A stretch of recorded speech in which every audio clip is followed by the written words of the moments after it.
उत्तर प्रदेश से बड़ी खबर आ रही है, जहां पर 9 सीटों पर सुबह 9 बजे तक लगभग 9.5% वोट ही डाले गए हैं। ये बेहद चिंताजनक। 10% से कम मतदान उत्तर प्रदेश की 9 विधानसभा सीटों पर। गाजियाबाद में सुबह लगभग 5.5% मतदान ही हुआ है। मंझवा में 2 घंटे में लगभग 10.5%, मीरापुर में 13% वोट डाले गए हैं। तो क्या उपचुनाव को लेकर लोगों में उदासीनता है? ये जब वोटिंग परसेंटेज पूरी तरीके से आंकड़े आएंगे तब ये स्थिति स्पष्ट हो पाएगी, लेकिन कुदरकी में लगभग थोड़ी ठंड शुरू हुई है, वो फैक्टर भी ध्यान में रखना होगा। लेकिन 9 सीटों पर सुबह 9 बजे तक लगभग 9.5% मतदान हुआ है। शशि भूषण मेरे सहयोगी इस वक्त तमाम जानकारी के साथ जुड़ गए हैं। शशि भूषण, जिस तरीके से वहां पर उपचुनाव में परिवारवाद का मुद्दा छाया रहा, क्या ये लोगों में नाराजगी पैदा करता है और उनके जो वोटिंग के जिस लिहाज से जो फैक्टर सबसे महत्वपूर्ण होना चाहिए उसमें कहीं ना कहीं एक शिफ्ट देखा जा रहा है?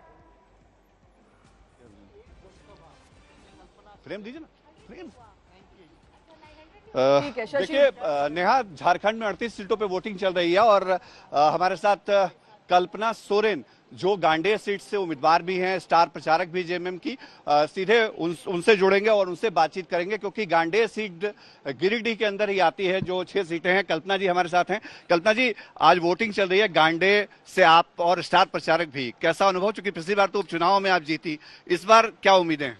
देखिए, आपको जोहार है और हमारे सभी मतदाताओं को बस मैं यही कहना चाहूँगी कि आज घर में रहने का दिन नहीं है, ये उत्सव है, लोकतंत्र का पर्व है और कहीं ना कहीं इस उत्सव के पर्व में आपको अपनी भागीदारी पूरी दिखानी है और आपने अपने मतों का प्रयोग करना है। जिस तरीके से पहले चरण में मैंने किया, आप दूसरे चरण में आप लोग अपने मतों का प्रयोग करिए और हमारी महागठबंधन सरकार को पूरी ताकत के साथ आपकी सेवा करने का मौका दीजिए। 6 महीने पहले तक आप राजनीति में नहीं थी, पहले उपचुनाव में उतनी विपरीत परिस्थितियों में पार्टी को भी संभाला कहीं न कहीं, और अब जबकि एक बार चुनौती है, आप लोगों ने नारा दिया कि हेमंत दोबारा, उम्मीदें क्या हैं? क्योंकि बीजेपी ने बहुत एफर्ट लगाया है आप लोगों के खिलाफ, जो नारे दिए गए, घुसपैठ का सवाल उठाया, तो इन चीजों को कैसे आप लोग जनता के बीच लेकर के जा रहे हैं? देखिए, जनता के पास जो हमें मैसेज पहुंचाना था, संदेश पहुंचाना था, वो ऑलरेडी हम लोगों ने कर दिया है और आप ये समझ सकते हैं कि हम काम करके लोगों के बीच में जा रहे हैं और कहीं ना कहीं उनकी दुख, उनकी तकलीफों में हमेशा खड़े रहने का काम किया है।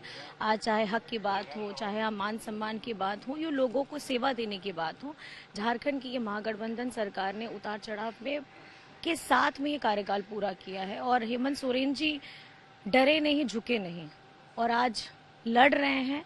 और मैं ये कहना चाहूंगी कि हमारे झारखंड की पूरी जनता अपना आशीर्वाद दे रही है। मैया योजना की बड़ी चर्चा हो रही है और हमने देखा जो प्रयोग आप लोगों ने यहाँ किया है, कई दूसरे राज्यों में भी जहाँ आगे विधानसभा चुनाव होने वाले हैं, या महाराष्ट्र जैसे स्टेट में भी बीजेपी भी उसी तरह की योजना के वादे के साथ गई है, वहाँ पहले से सरकार जो है वो भी है। तो ये चीजें आखिर क्या बताती हैं, संकेत क्या? देखिए, मैं तो ये कहना चाहूंगी, आप सिर्फ मैया योजना मत देखिए, आप हमारी सर्वजन पेंशन योजना देखिए, बुआ आवास योजना, बिरसा हरित ग्राम, सावित्री